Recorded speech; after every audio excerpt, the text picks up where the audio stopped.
Crisis, David Garcia. Thank you, Angela, for setting the bar too high. I'm just a local staff, but thank you for having us. We're not really information architects, we're just one of your millennials dito sa Pilipinas. Salamat po sa pagdating. Please allow me to speak in Tagalog from time to time because it's comfortable. I'm seeing familiar faces. Hello po sa mga dating eskwela. But more excited because we want to grow the community of people who love geography. And when we mean geography, we don't just talk about the capital of whatever, but how data can help us understand our country. So this presentation is rather short. It's 80 slides long, but most of them are pictures, and I hope you enjoy. I focus on three messages. First is I want to update everyone on what the Philippine mapping community has been doing for X number of years, just very quickly. And then number two, gusto ko din pong ipakita sa lahat yung mga dapat pa natin pagtulungan, the challenges that we have in terms of mapping over the years by providing us concrete examples. And finally, laying down some concrete points of collaboration, katulad ng sinabi ni Steph, para makapagligawan po tayo. Katulad ng sabi ni Director kanina, magkaroon po tayo ng relasyon. Mapping better next time. Alright. Mabilis sa pagkakilala, I work on these three C's. I work on cities, climate change, and crisis. Sometimes it's because of human-related crisis in Zamboanga, or sometimes because of natural disasters like Guiuan. I work to make this happen in my partner cities with stakeholders, resilience, adaptation, and this rather big word, sustainable urban development, together with local governments.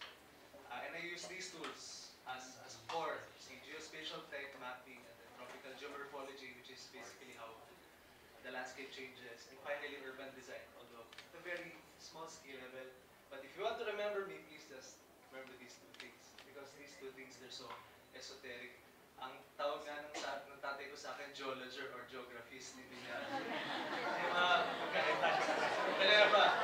Sabi nung nakapasa ng board exam, I told him that all of our batchmates passed the board exam. Which board exam? So, but anyway, these are our client sites. If you want to learn more about what we do, we can collaborate to help them, particularly this part, Eastern Visayas. Even right now, we're continuing to support to them. Alright, my three main points earlier. I hope you remember these three things. What are the most exciting things happening in mapping right now in the Philippines? What are the persistent challenges? And finally, what can we do about it? Alright, there's Philippine geospatial revolution happening, but it is somewhat like a revolution. It's very quiet. It's happening behind the scenes with hidden heroes, even Steph and some allies ng Philippine mapping community. For instance, you know this, Project Noah, si Doc Mahar, si Doc Paringit, mga idol at mga thunder gods, pantheon ng mapping sa Philippines. Namria 2, yung ating love-hate relationship sa kanila is coming out of this, the Philippine Geoportal.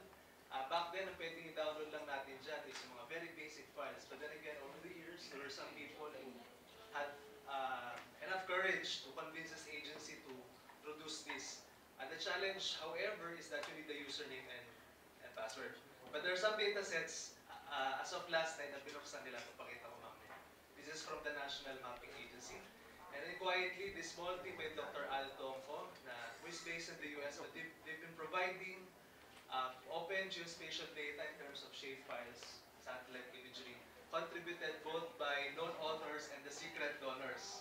Mga nasa loob ng agency, sorry Steph, may mga pumasok doon, dinadump nila dito, tapos pinapasok nila dyan, then they anonymize the data.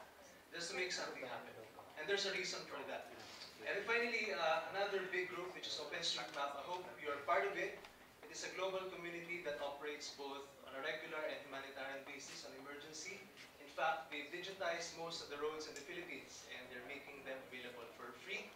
If you want to download their data, you can go to geofabric.de. It's a German site, Geofabric K.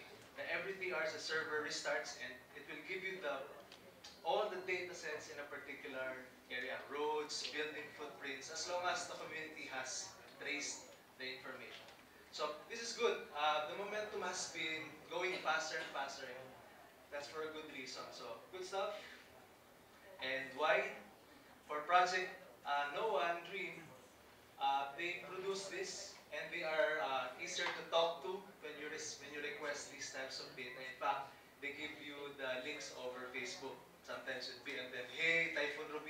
coming, we need those data sets. Alright, we're gonna stay overnight and then send you a Dropbox link. Next, Philippine Geoportal project. This is more institutional and more sustainable because it involves many different government agencies.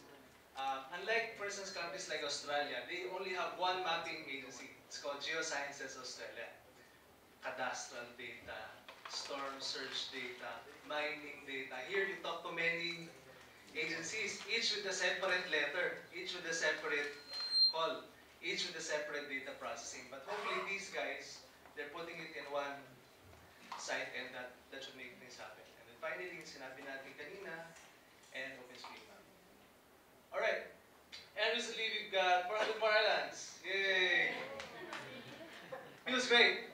There's a joke behind this. One day, my boss told me, David, you're a geographer. How many islands does the Philippines really have since we're crafting a project proposal for a donor? We have to put figures there. Sir, let me check. There's an official source. We know it's 7107. But then if you went to the numbering site back then, it will refer to you to Wikipedia. So it's funny. But it's a good thing because they already use a very special type of radar. And finally, they'll be able to count ilan ba talaga ang isla sa Pilipinas. And you don't need Miss Universe to tell you the number. Alam po yan, mga medyo, buhay pa na. Okay, because of this, spatial is becoming more special. Sa Filipino is spatial. Why? Because there's improving geospatial data because it's being crafted on different fronts, not just the government. There are homegrown geospatial programs. Back then, we used to rely heavily on US military provided data. Now we've got really young teams. For instance, a team behind Diwata, I met them the other week. They'll be processing the daily satellite imagery na ipoproduce ng ating microsatellite. It's great. It means there's a growing community of spatialists, meaning it's not just the geographers or spatialists. Okay, sometimes sa Pilipinas. It's you, us, everyone who has a concern in terms of space and place. And then, it means increasing public interest in geographic matters. Alright. Therefore, today, at least sa Pilipinas, people are demanding not just the what and where, but the why and how behind the what and where, because that's where insight is. You might know all the capital provinces in the Philippines. So what? It's good for a cocktail party. But it doesn't matter, di ba? Parang pasikat lang. And on a more serious note, our country is facing tremendous changes. This is a time series or a juxtaposition comparison of two satellite imagery of land cover from USGS. It's about Manila. This is 1989.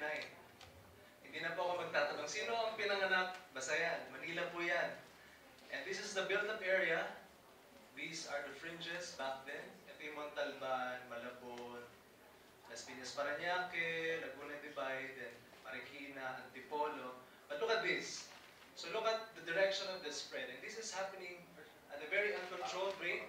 And this is not just here in Manila. The same rules of urban development are reproducing the same landscape in other metropolitan areas in the Philippines, Davao, Cebu, Iloilo, etc. So it's a national phenomenon, and this is both an opportunity and a challenge. If we don't prepare for this, we might just repeat Manila in other places. But there is tons of data represented by this. Just imagine all of those values and interactions and events that happen because of this. In fact, there are claims that Manila is the densest metropolitan area in the world. Yes. Ta-da! And there are challenges, for instance, lack of green spaces. Everyone would like a subdivision over here because they cannot buy a condo over here. Everyone's commuting from this, then funneling towards there. We've got to do something about it. And there's a fault line over there. This is just a rough location of that. And that's just a West Valley fault line. We're not just talking about other geo-hazards. And again, if you look at urban form, it's not very pronounced. There are lacks. There are differences in connections. For instance, this segment of EDSA, of C4, and even outside. You can know how the transport was really planned just basically looking at that data. Shot by US at night. Alright, I'm gonna show you one such visualization. Pero huwag masyadong mag-expect po. shows 100 years of earthquakes. I got the data from USGS 1910 in 3 clicks. If you try to get this from PBOX, it will take you 3 months. It's the same data. That's the year over there. It's 1928. Look at the dots. Basta sila nangyari. Does this mean that more earthquakes are happening and Jesus is coming? Of course not. Just means that we're just getting better in collecting data. So look, kung saan nangyari yung, we're in 1950s already. Saan po kaya ako bibili ng aking retirement home sa Pilipinas? Where should I retire in the Philippines?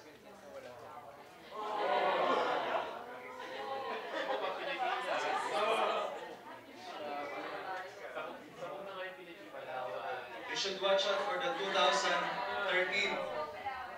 Watch out for 2013. The Bohol earthquake is going to appear.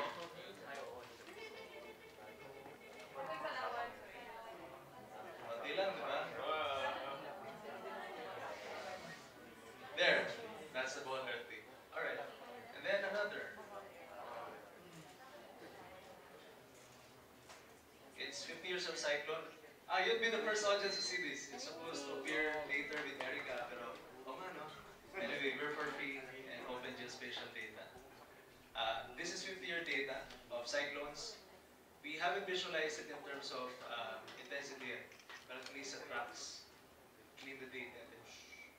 Saan kaya papunta yung bagyo over 50 years? If you talk about climate change, again, we're to retire. You have to plan for that. We're at the 60s already.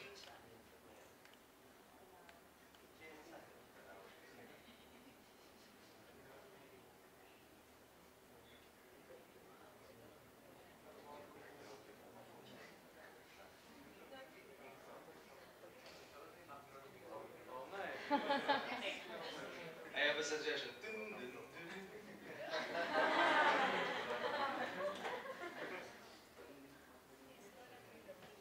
Just observe. You got time.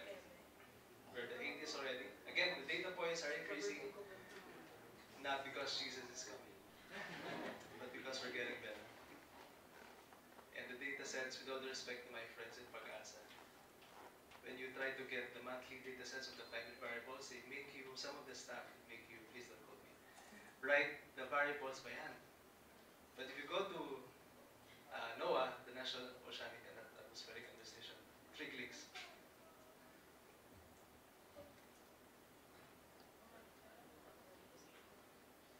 Actually, it looks like this place is not much visited by typhoons. In fact, it's validated by a study released by key scientists this January 2016 that typhoons may not be increasing in frequency, but they visit this area more frequently, especially this area and this area. And that storms of very extreme intensity tend to happen more recently, like Yolanda, Zamboanga, etc. Alright, we're done. Nakita niyo ba si Yolanda? She is so sexist, she.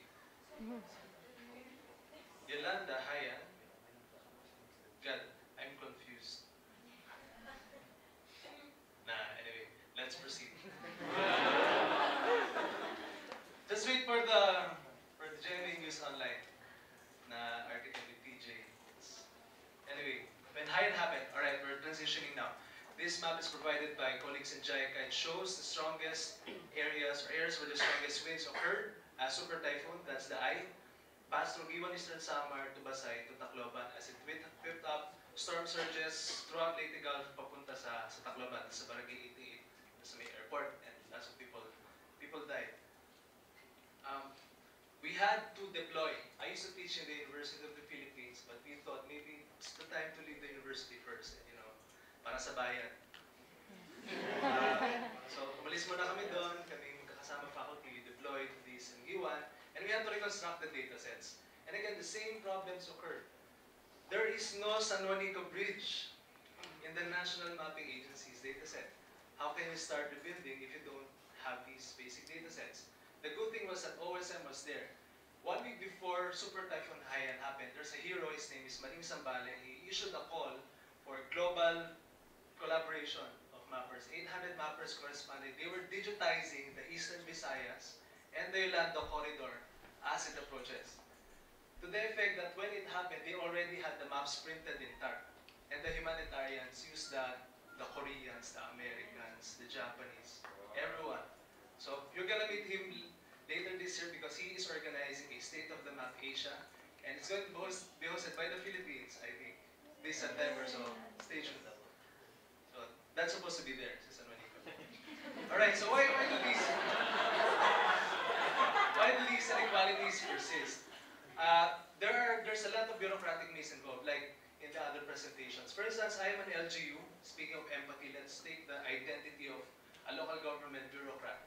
For me to craft a very well-prepared land use plan, for instance, transfer plan, I need at least 200 plus data sets, which I will get from X number of agencies, all of them in various different data banks, using different modalities, bribery, letter, backdoor, friend, official sources, which is the last. And then, you have to produce 20 mandated plans, and these are in the Republic Acts.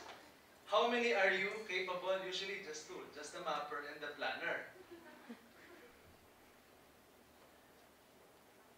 Again, there's sumabis data and planning requirements, and these research mandates are unfunded. There are barriers to entry, even for the sparse data that we have, and therefore planning and settlement development, even disaster recovery and preparedness becomes an exercise in futility. Why? The map data is inaccessible. Some of our our grandfathers didn't foresee this, that even though you have all the data sets in the world, you can still not produce the effects in the field because not everyone is able to read maps well, this side, and not everyone has access even to the geoportals. Let us for a moment assume that the data is thrown open. How about that island somewhere in Eastern Visayas or Samar that has 500 people, 2 hours away by boat, no internet connection, no printer, most of them did not finish high school, 97% poverty rate, lakas ang hugot, di ba? How will they receive the data? And how are we going to produce those effects? So the system is somehow designed so that the data stays at the top level and is gated by a few people. And finally, and next is the data is in closed format. Last time I checked, the topographic maps, that one that you saw, I actually downloaded that from NAMRIA, the National Mapping Agency's website. But again, it's still in JPEG. PDF.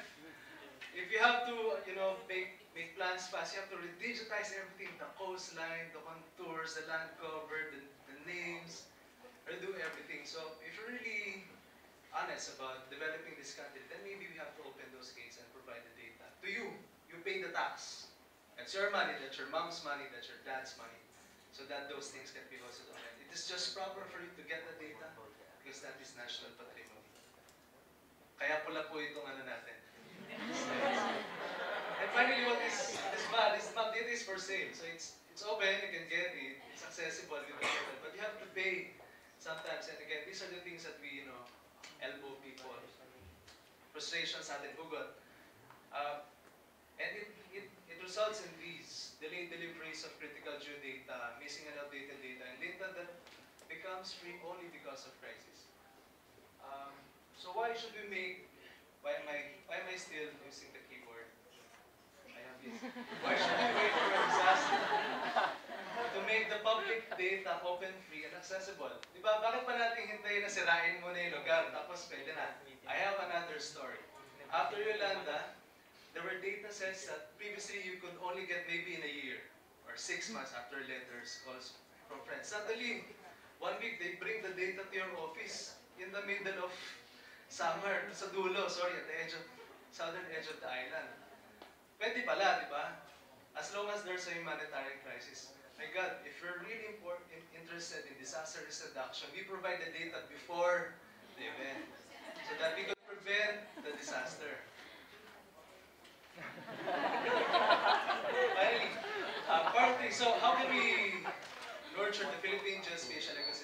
I'm ending with this note. First, by building and promoting free and open source data. Again, let me be clear, I have friends in the industry of geospatial data. It's fine. Big cities need complicated GIS, geographic information system software. But for many places in the Philippines, they don't have the resources for that. So maybe we'd start with this and promote this. In fact, we did, our team. We've started developing two tools. First is the open survey system. Back then, the NSO does the survey manually. But after the disaster, you had to get very exact damage data. So using tablets, we use Open Data Kit, that already, and customize this that would make sense to people in government who decide on the reconstruction efforts. And we're also trying to develop this, on the baby pa siya, the Open Town Profile. Remember those 200 plus data sets, we want to create a software that will make it easier once the government officers get the data in code and then just generate the tables. Para hindi na nila, it will cut a lot of processes. Alright, another problem, and it's a key point, we're always asked which GIS software do we use. I think we are asking kind of the wrong question there. I think we have to focus on this, because this will create the demand for the other things. And collaborating at different scales. So let's start at the national scale by 3 ending points. First is to have a national policy on geospatial data. Matagal-tagal po po pero kailangan ipaglaban, kumbaga. Kasama na FOI. At ikabit siya, we will tie it to, all of us should tie it to climate change and disaster risk reduction, because if you use the common revenue-based thinking, they won't do that. But if you make it a humanitarian concern, then of course. Next, a more dynamic geoportal, starting by please don't provide us the JPEG anymore. We love you, thank you. It was a miracle. Last night, actually, it's a miracle, but you can make more people lose jobs. Just provide the open data, and that's fine. Next,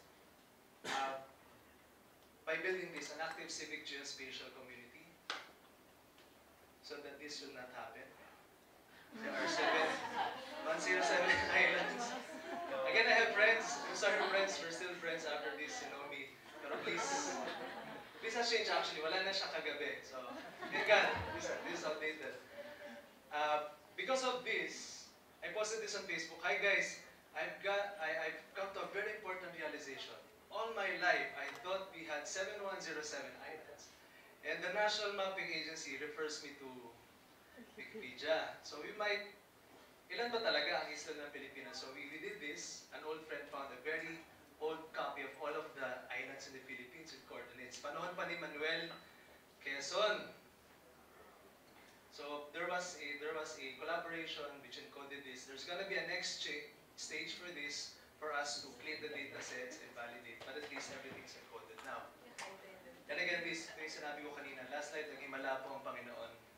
The topographic maps are now available for download. Back then, you had to go to Visayas Avenue, buy each of these maps for 120 pesos per piece, scan them in SM North, redigitize everything. But now, it's okay. This is the story I told you about before Haiyan. These were the task boxes by mappers from all over the world, the humanitarian OpenStreetMap team. They were helping us before the storm passed so that the maps would be ready. Hidden heroes sila. At the subnational scale, let us nurture this in universities, the geospatial hubs, in coordination with the development councils, para may konting policy component. And then partnerships within local government. At Tacloban, it resulted in this. We're building models. Again, I'm for open data, pero hindi ko pa yata pwedeng ilabas yung itsura ng Tacloban plan because Piano Models has to sign it off. But rest assured, we're building models that we could show next time. And in other cities like Iloilo City, para hindi na nila gayahin yung Metro Manila, we're helping them build with urban extension plans, with shorter blocks, parks, etc. That's para sa bayan.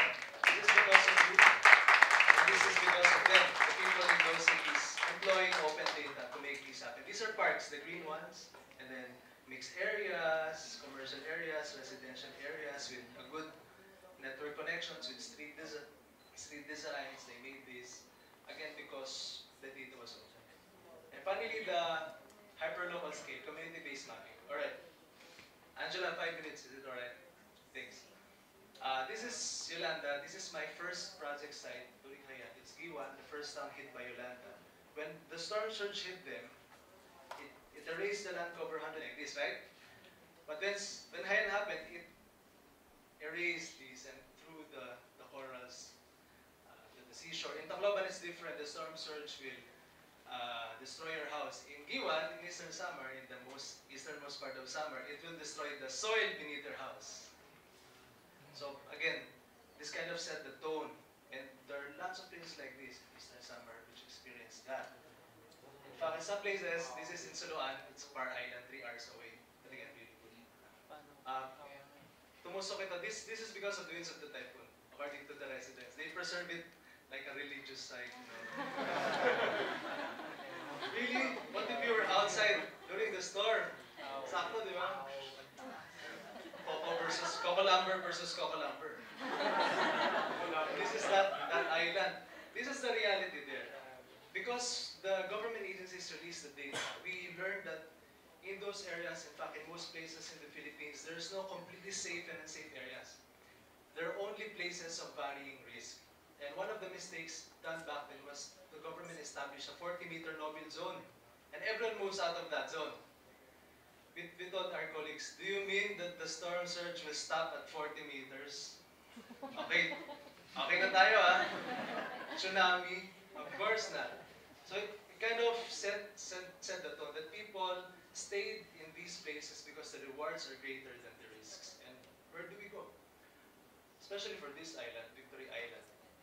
It's less than 5 meters above sea level. Those are the houses yung rent.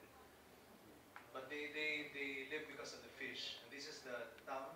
Again, the houses over there. By the way, I have to explain the legend. Landslide, flooding, storm surge, tsunami. And there are sinkholes there. I discovered one behind my house dito. Dami. Much like other places in the Philippines. In fact, the whole town and many other towns in the area. This sinabi natin kanina. Therefore, we must preposition these maps because it's as important as prepositioning humanitarian aid. Especially for this island, when we went there, the insura niya, 17 people were missing here. And I saw their family picture here, which was creepy. I was doing fieldwork. Jesus.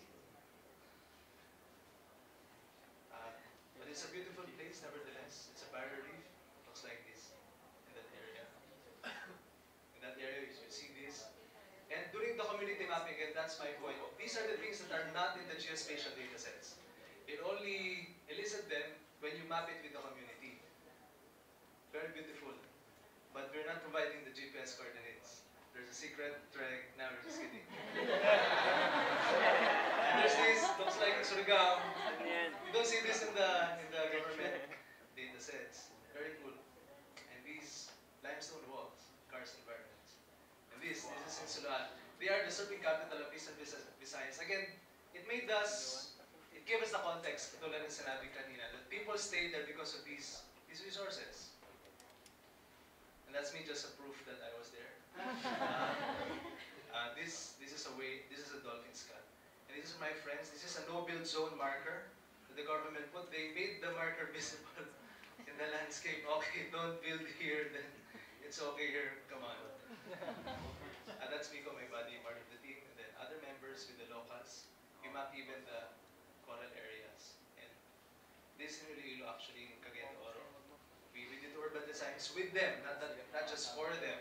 It's not master planning, it's participatory planning. So that it lasts, it's sustainable. Alright.